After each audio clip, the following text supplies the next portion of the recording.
It's a little qigong. It's a little qigong. It's called Raising the Clouds. If you ever want to just unwind a little bit, find your calm center, you can just do a little raising of the clouds.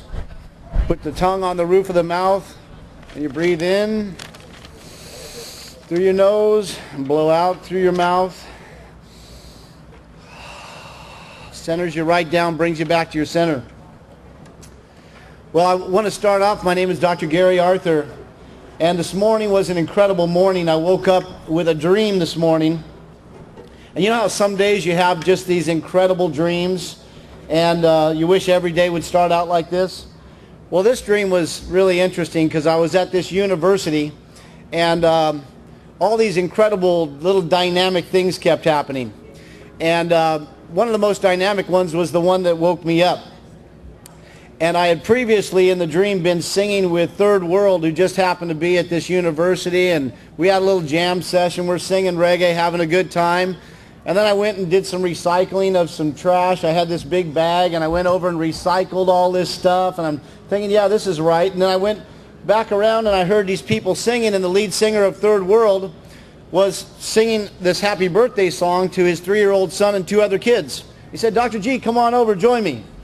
And I said, all right. So I sat down, and he was singing this song, and he says, you know, in our family, birthdays are different.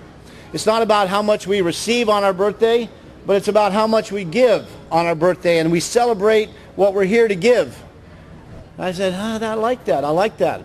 He said, so if you hear a little verse, you want to sing along with it, just it's an improv deal. I said, fine. So I listened in, and then I started singing this little thing. It was, how can I make the world a better place today? And as I sang that over and over, it got me, and it woke me up. And I started thinking, well, how can I do that today? Well, I can give a presentation, and hopefully my goal for the presentation is that I can inspire somebody out here today to make a positive change in their health or in someone that they care about in their health. Maybe give some more love, or maybe make a good decision that'll lead to a healthier life and a better quality of life. You know, what I've been finding over the last 21 years of being a doctor in town is that people a lot of times want very similar things. I ask people on the intake form what their health goals are. Most people say that they want to increase their energy. They want to decrease their stress. They want to increase their flexibility. They want to decrease their pain. They want to increase their strength. They want to look better. They want to feel younger. They want to enjoy their relationships more. And I think these are things in general that most everybody does want. And you know, I find human nature interesting, because what does it take for us to actually make changes that'll bring some of these things about? So if you'll think for a minute, what do you want to improve most in your life and with your health? Let's see if we can maybe come up with some solutions that might make that happen today. A lot of times I have to figure, what is it that motivates me to make changes? What is it that motivates you? Well, studies have shown that the avoidance of pain is 3 times stronger of a motivator than going towards pleasure. So sometimes we have to see what pain is out there that we want to avoid. Now with me, since I had been in a bad car accident when I was 21, I had a horrible whiplash. And at that time, I had just gotten a couple treatments from the chiropractor. I didn't want to go to chiropractors. I thought they were all quacks and they want you to come in all the time. And but my mom encouraged me to go, so I did. But this guy got me out of pain rather quickly. And he said, well, Dr. Gary, no, I wasn't a doctor then. He said, Gary, you need more care because you've lost the curve in your neck and you've torn up, you know, muscles and ligaments in here, and you need more care. You need to return that curve to your neck. And I didn't really get it. I didn't really understand it. And so since my pain was gone, I figured, hey, if my pain's gone, I must be fine. And, oh, yeah, this is a chiropractor wants you to come in all the time. So I said, okay, well, thank you, you've done me well, and thank you, but no thank you. And plus, I need a car. The insurance company wasn't going to pay me for my car until I signed on the dotted line that the case was over. And here's a college kid without a car. So I said, I'll opt for the car. I'm feeling okay. I'm done. Well, as time went on, I ended up with more and more problems. So my avoidance of pain was really kind of what motivated to make an investment in my health. How many of you remember the Scrooge story, the Charles Dickens Christmas Carol? You remember Scrooge? When he was visited, he had the 3 visitations during the night. And the ghost of Christmas past showed Scrooge. Now, I don't know which one you remember. I kind of remember the Mickey Mouse Christmas Carol, and I keep on seeing Scrooge as Donald Duck. But when he looked back at his past, and he saw what a schmuck he had been and how he had left the love of his life and chosen money and everything else, when he woke back up, he was still the same Scrooge. He wasn't ready to change. And then the Ghost of Christmas Present showed him what a lousy guy he was, how selfish he was. And he looked at Tiny Tim, who's crippled and sick, and Bob Cratchit, his trusty employee. But when he woke back up, he didn't change. And then the Ghost of Christmas Future made a visit. The Grim Reaper. And then he saw the two grave diggers getting ready to put that coffin in the grave. And he saw who was in the coffin, and he saw it was him, and he heard what they were saying about him. And what they were saying was that, you know, isn't it great that Scrooge finally died? He was the worst guy in this town. Didn't care about anybody but himself. Selfish. And it's a good thing he's dead, because he was horrible. Scrooge woke up from that dream and decided to become a new man. Sometimes we have to look at what's ahead of us in order to change what we're doing now, what we're thinking now. If we take a look at what's going on with our parents' health right now, how many of you have parents that are having health challenges? Yeah, it's no fun. How many want to spend a lot of their money on health care in hospitals, nursing homes, on prescription drugs, doctors' offices? Would you all like to spend a lot of money? Well, the title of my speech today is How to Need a Doctor Less, and that's what I'm here to do. How to need to spend less money on health care, more money on travel and vacation and things you enjoy, and leave money onto your kids instead of spending on health care. One stat said that half of the money that's spent in a person's life on health care is spent in the last 30 days of their life. And it's just all used up when there's no hope. So I'm hoping that today I can show you a few things that could potentially change that for you. Most of our health problems today are degenerative conditions, things that could be avoided had we taken better care of ourselves or made healthier choices. If you look at degenerative arthritis, which I see over and over on people's x-rays, that's a result of not managing our injuries better. When we're injured, for 12 weeks after an injury, our body lays down scar tissue. We need to keep the body moving during that time so we don't lay down all this scar tissue.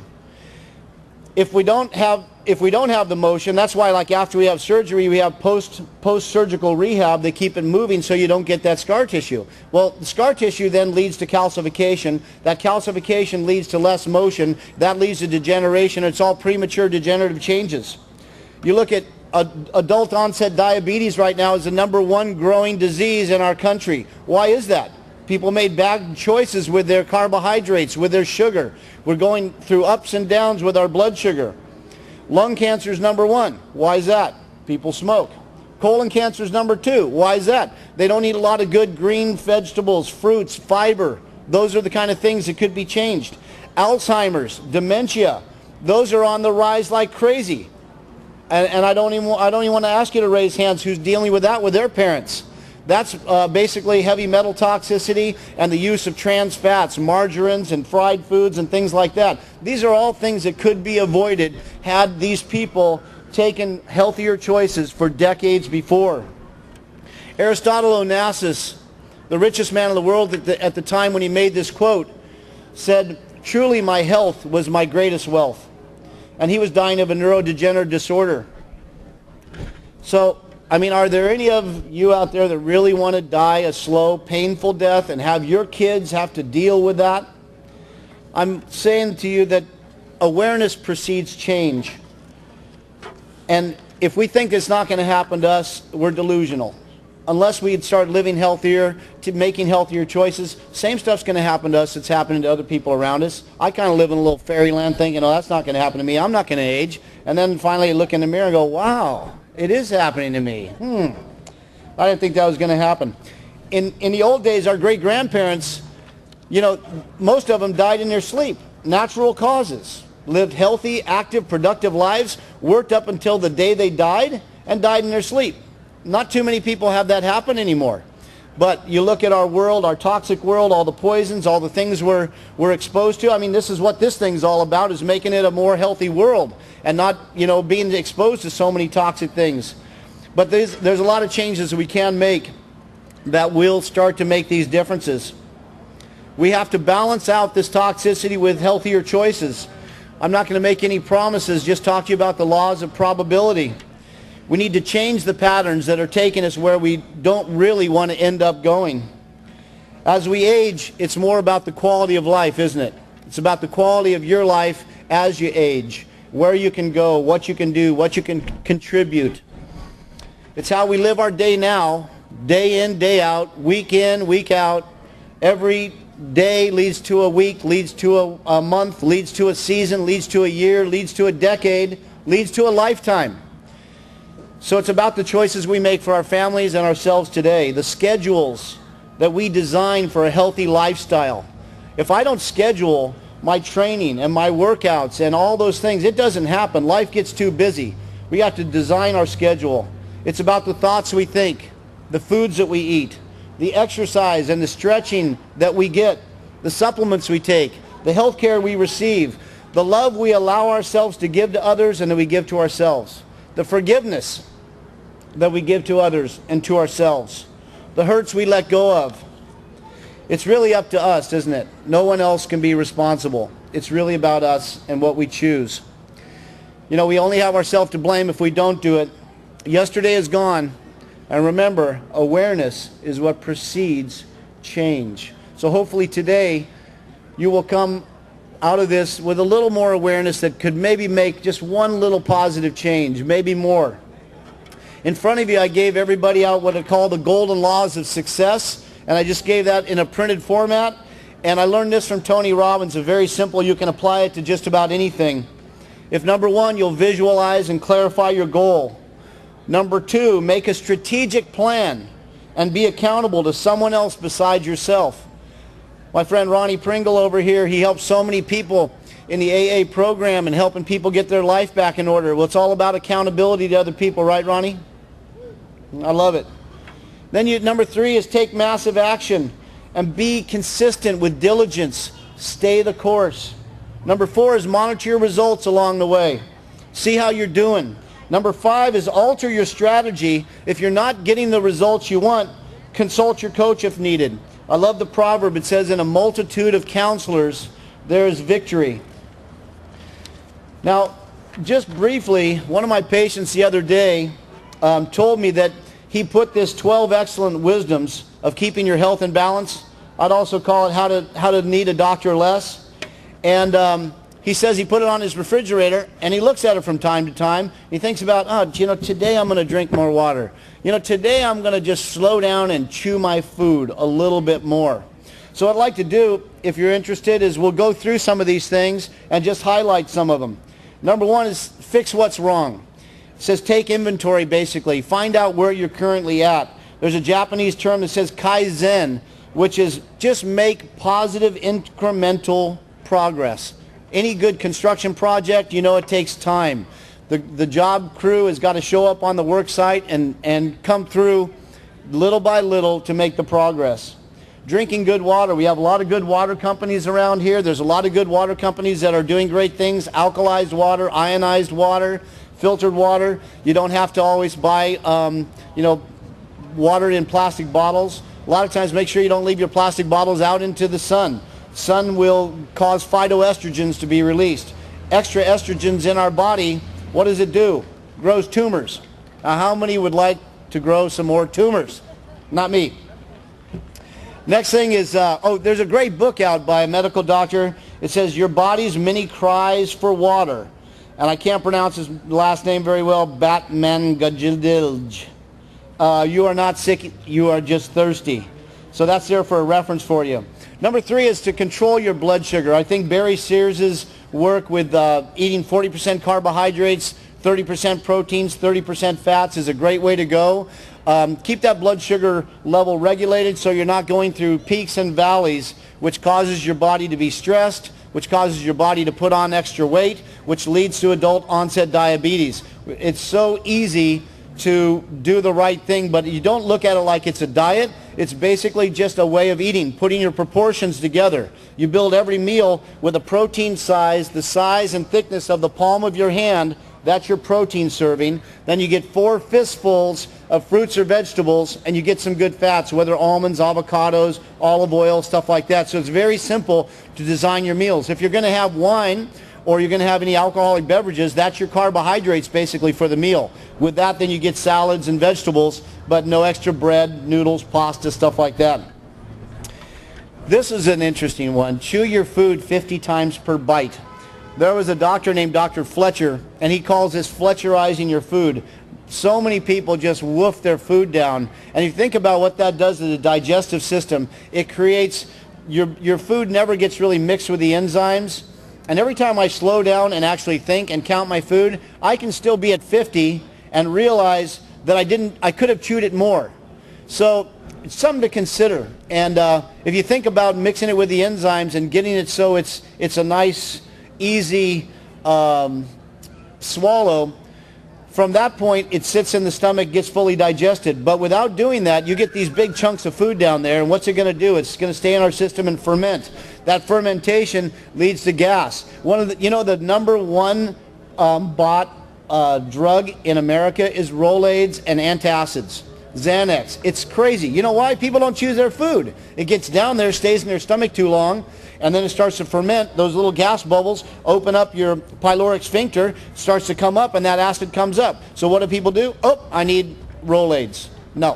What you need is you need to chew your food better, and you need to make more hydrochloric acid. Hydrochloric acid is made from B vitamins and zinc. A lot of people are deficient in those. We eat white flour, and that pulls all the zinc out of it and the B vitamins out of it. So we need good whole grains. Next is eat healthy fats. Stay off of hydrogenated oils, margarine, fried foods. I mean, New York now has a law that says no trans fats in their foods. So start checking your labels. Make sure if you see hydrogenated or partially hydrogenated oils that you just stay away from it. But a lot of companies are starting to think about this more. The problem is it leaves a slower shelf life. So the food companies want to stick that stuff in, but margarine is not a vitamin and aspirin is not a food. Well, let's see, the other way around. Margarine is not a food and aspirin is not a vitamin. So a lot of times people say nowadays, oh, you know what you need as you get older? You need to be taking a baby aspirin every single day. Or you need some Lipitor. Well, that's an option, but I don't think it's the healthiest option because those things have side effects. If you take Advil or aspirin more than 3 days in a row, it starts causing degeneration of your stomach lining, your kidneys, and your liver. There's over 16,000 reported deaths every year from people taking Advil when they shouldn't be taking Advil, or aspirin, or Aleve, or whatever the pain relievers are. So if you have to use it short term, only 3 days in a row in succession, and then start using fish oils or other natural supplements to get your pain levels down. Next, we got exercise and flexibility. Doing Pilates, doing core training, doing yoga, all those things. Keep your body moving. Where there's movement, there's life. So the more you keep your joints moving, the less degeneration and pain you're going to be. I love this one. Rest, sleep, and play. You know, even on the 7th day, God rested. We're supposed to rest. You should be playing hard. Lots of time for rest, relaxation, and fun. Fun with your friends, fun with your family, fun by yourself. Nourish, cleanse, and detoxify yourself. Well, that's eating good foods, taking the right supplements, cleansing your body. There's all kinds of detoxification pathways and protocols and supplements, things to clean your body out. A toxic body is a sick body. A toxic body is one that's going to get cancer. The more we clean ourselves out, the better it is. You know, who wants to go swimming in a filthy, polluted swimming pool? Nobody. Better to go into a clean one. That's how our bodies can be like. Number 9 is keep an acid-alkaline pH balance. Let's talk about that for a second. Neutral pH is 7.0. Most of us, if I use litmus paper, put it on your tongue, most people are acidic. We drink coffee, we don't drink enough water. You know, in terms of water, I left over a good point here. If you take your body weight and cut that body weight in half, that's how many ounces you should be drinking on a daily basis. So if you're 150, you need 75 ounces of water every day. But this is one of the ways to keep yourself acid-alkaline balanced. And some of the new water systems are actually giving us alkaline water, which helped us to balance it out, and I think that's a good thing as well. Avoid chemicals. You know, we've been hearing this since the 60s. Get off the food colorings and the preservatives and all that stuff. Diet drinks. You know, NutraSweet was made actually as an ant poison to start. It tasted sweet, so it drew the ants in, but it's a nerve toxin. So look at what you're eating. I mean, geez, it's amazing. The stuff we've been brainwashed with to think is good, you know, all it's about is making the big companies money and also getting us sick. Because if we get sick, if we're a sicker population, guess what? More drugs go into our body. Now let's see, who would that serve? What's the number one grossing business in the world? Pharmaceutical companies.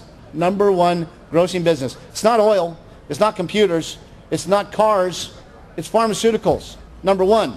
Nobody's close. So they make more money the sicker we are.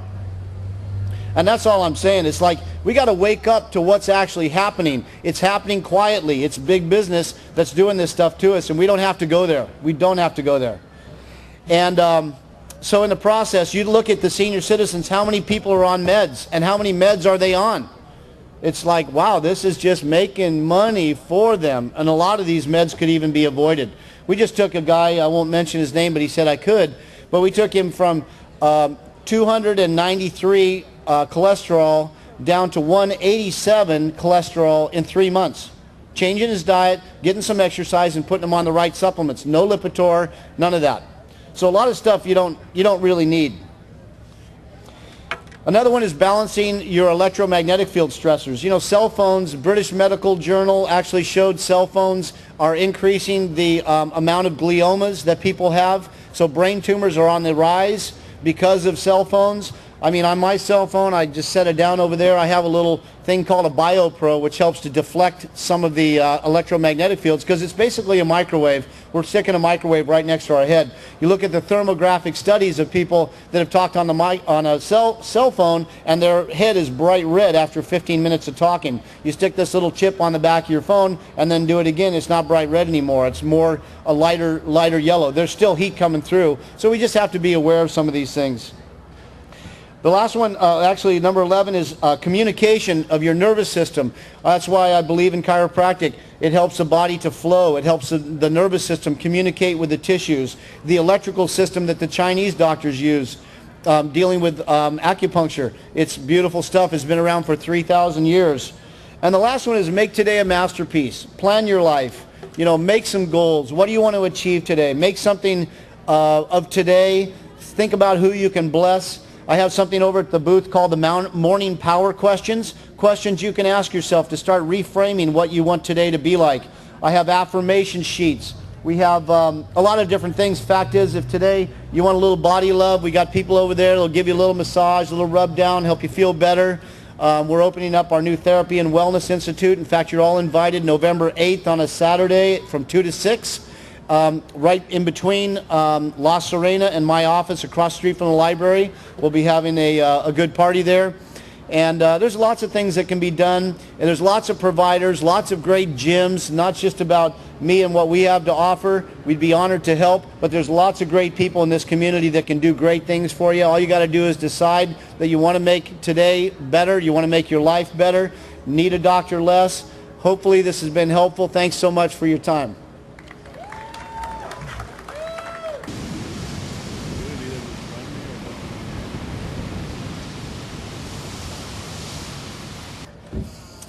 Well, you know, I wanted to bring out some amazing facts today about our bodies that were made to heal themselves.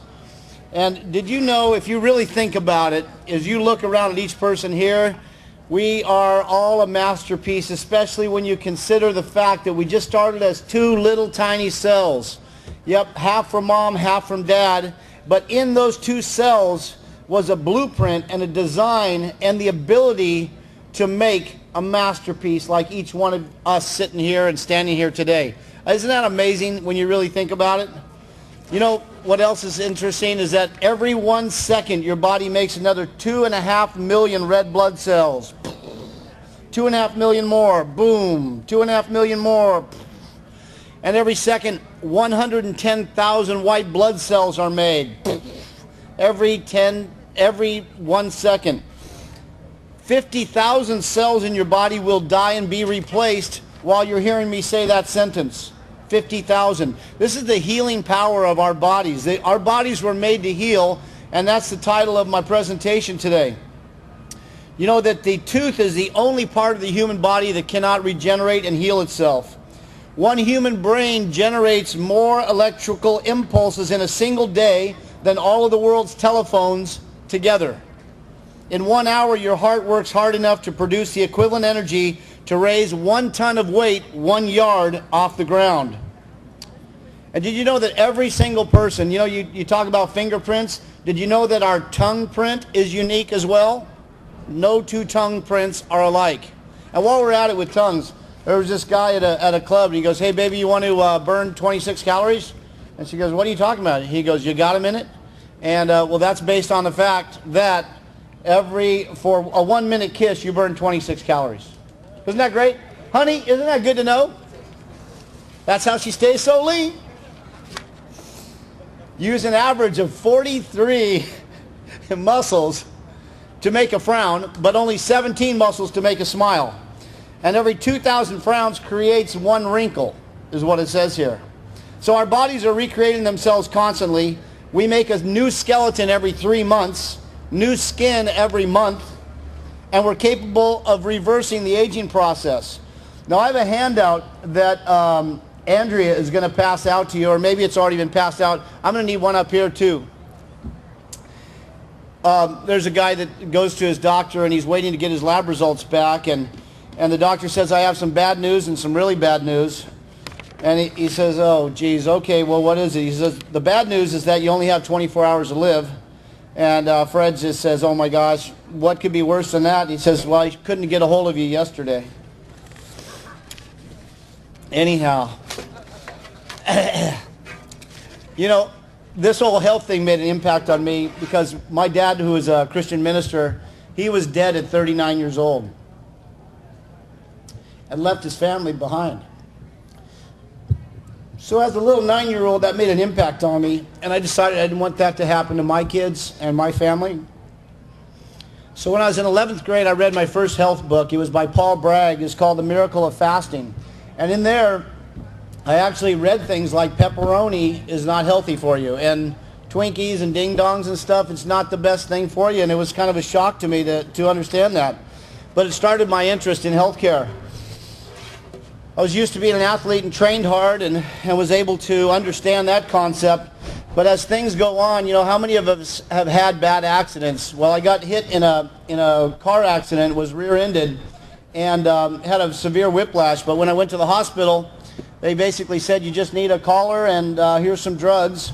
And my mom said, "Well, maybe you should go see a chiropractor." And I said, "Mom, I'm not going to go see a chiropractor." She says, "Why not?" She said, "Chiropractic, I don't know about that. It seems kind of odd." She goes, "Oh, suit yourself." But a chiropractor actually helped me and got me out of pain in about 5 visits. He actually then told me that I needed more care because I had lost the curve in my neck. And in the process of that, I just decided that since I was out of pain, I wasn't going to really get more care. And later on, about a year later, I got mercury poisoning from some bad dentistry, and had all my old mercury fillings removed and refilled with new mercury fillings, and I lost most of my hair, my skin turned gray, got big bags underneath my eyes. Started learning more about health because these things have actually been challenges that have been opportunities to actually grow and learn things to help myself and help others. I went into being a nutritional consultant in Santa Cruz and had a nutrition business in health spas up there. And just before that, I had looked into becoming a doctor, and I thought being a naturopathic doctor was what I wanted to do, one that studied natural ways of healing. And then I met my lovely wife, and she decided she wanted to be a naturopathic doctor as well. And that's how we got into this as a trade and a profession. And moved to Laguna and started our practice there. And it's been a real blessing to work with so many different kinds of problems and different kinds of people. But the one thing that everybody shares in common is our bodies are made to heal themselves. And I'd like to just go through this handout with you and just explain a couple things that you may or may not be aware of. Basically, it says that our body was designed to heal itself. And we have these 4 main systems within our body. One is the structural system, our bones, our muscles, our organ systems. Another is our biochemical system, our hormone levels, our blood, our hydration levels, every cellular system, all the physiological pathways. Then we have the mental emotional components that the Chinese doctors have been studying for years.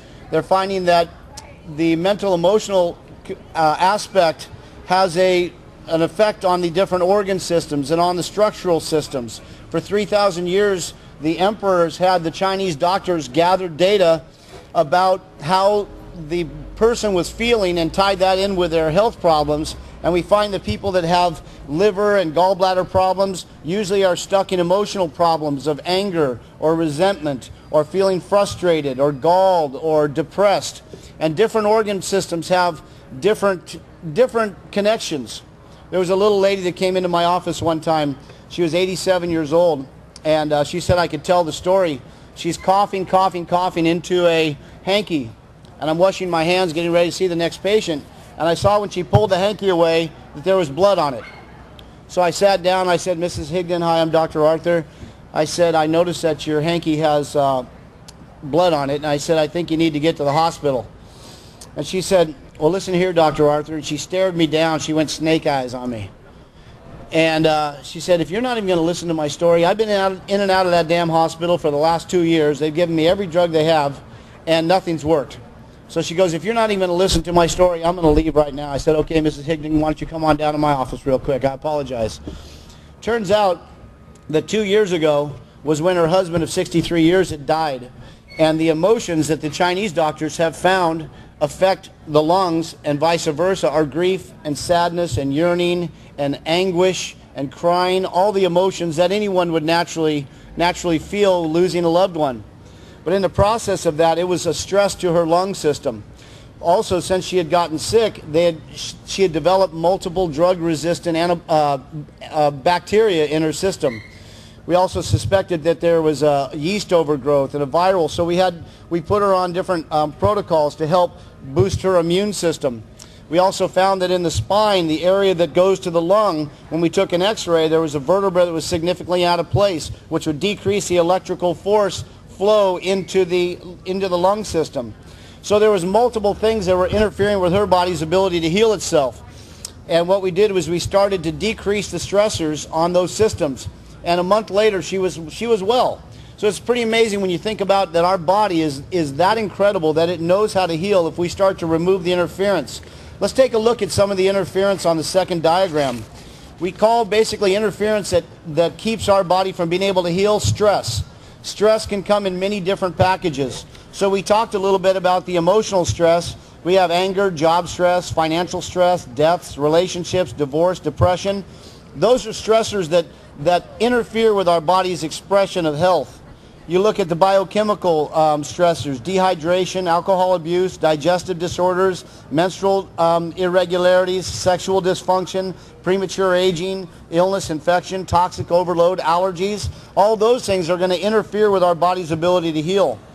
Then you have structural problems like chronic pain and injuries, especially old injuries, new injuries, accidents, pain, swelling that swell tissues, tightness, stiffness, excessive exercise, surgeries, decreased range of motion. Those are all structural things that are going to interfere with our body's ability to heal. And then if you look at the energetic components, overwork, poor sleep, overuse of cell phones, microwaves, electrical wiring, computer stress, EMFs, those are all things that stress us again. The whole idea basically between natural health care and us as people is to start removing those stressors.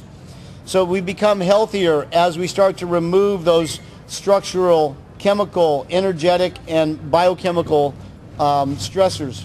It's a pretty exciting time in natural health care right now because there's so many things that we can do to decrease these stressors. In terms of structural, there's incredible techniques. Hopefully you'll take advantage and come over and get some body love over at our booth over here, get some massage, some physical therapy techniques. We have Dirk who does active release technique for us at the center. We have massage therapists. We have other doctors that do kinesiology work. We do a lot of post-surgical rehab, exercise training, Pilates, core training, there's many things that are out there now to decrease the structural stress on your body, as well as yoga and flexibility programs, things that you can do for yourself and that other people can help you with. So that's one way to look at decreasing the structural stressors. The energetic stressors, we can look at getting our sleep. My Chinese doctor friend said that every hour of sleep before 12 o'clock is worth 2 hours of sleep after 12. So the earlier we get to bed, the better we're going to feel, the more rested we're going to be.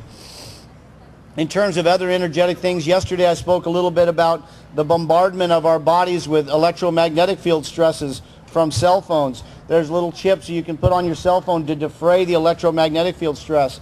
You know, it's not too good to sit right in front of your television and get bombarded with those EMFs.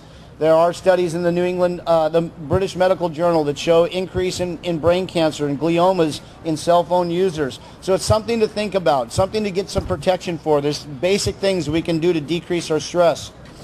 Not having an electrical clock or radio right next to your head all night. Making sure that there's no lights on in your room if possible. Those things excite the nervous system and keep your parasympathetic nervous system from fully causing your body to heal and rest. And you know, getting your computer screen, getting a flat screen. If you have one of those big old EMF things, I have an EMF meter I can hold in front of a TV or one of the big old computer modules that you wouldn't believe how much electromagnetic field stress comes off, but the flat screen ones now are much healthier for us. And then you think about the biochemical things that we can do. Yesterday we went over the 12 wisdoms. A lot of those were things that you can do to decrease your biochemical stress. You can get your blood work done and check, see if you have a tendency towards insulin dysregulation or blood chemistry imbalances that can be a lot of times fixed through natural methodologies. Getting your adrenal gland function checked through hormone tests and things like this. A lot of these things are very fixable. And emotionally, you know, there's simple techniques to decrease. One is called neuro-emotional technique that we use. A lot of times people are carrying stress and they don't realize how it's affecting their body. One easy thing to do, if you ever have a pain in your body and you're wondering if there's a mental emotional component related to it, what you can do is if you just take a time out, let's say it's your low back, put your hand on your low back and put your other hand on your forehead where your body processes emotions. The emotions are processed in the frontal lobe. That's why in the old days when people used to be out of control, they would do a frontal lobotomy. It basically leave the person without any emotion whatsoever, but they could still function. Well, this is where the emotions get processed. So if you're ever wondering if a pain in the neck has an emotional component, you can just take a time out, put your hand on the neck, put your other hand on the forehead, and just ask yourself, what's going on right now? What am I feeling? And you can get in touch with what it is. And there's an old process in psychology that says what we resist has a tendency to persist. So sometimes if you find what that feeling is and you go into the feeling and allow yourself to feel it, and then as you breathe out, just let it start to dissipate. Breathe in, breathe out, go into the feeling. It'll start to dissipate. Then ask yourself what else is going on. So you've got this here and here. What else is going on? And now it'll come up to be anger at your sister who said that again, and she really upset you at the last family gathering, and you're still feeling it. You can just start to process through and ask yourself what else is going on. And another feeling may come up, like little bubble from the bottom of a pond that comes up to the water surface and goes, boom, there it is. And you go, oh yeah, that's what it is. Okay, let's go into the feeling and start to process it. So there's a lot of mind-body things you can actually do for yourself to start to decrease the stress load in your body. So I think in general, the main thing I wanted to pass on, my goal was for everyone to realize your bodies were made to heal. They're doing it all the time. There's over 657 functions of your liver that have been isolated, but they're all going on all the time. We just don't have any awareness of what's happening. We have an incredible, amazing body that's made to heal. All we got to do is remove the stressors that are keeping it from doing, and people, we can turn our health around. Thank you very much. I hope you have a great day.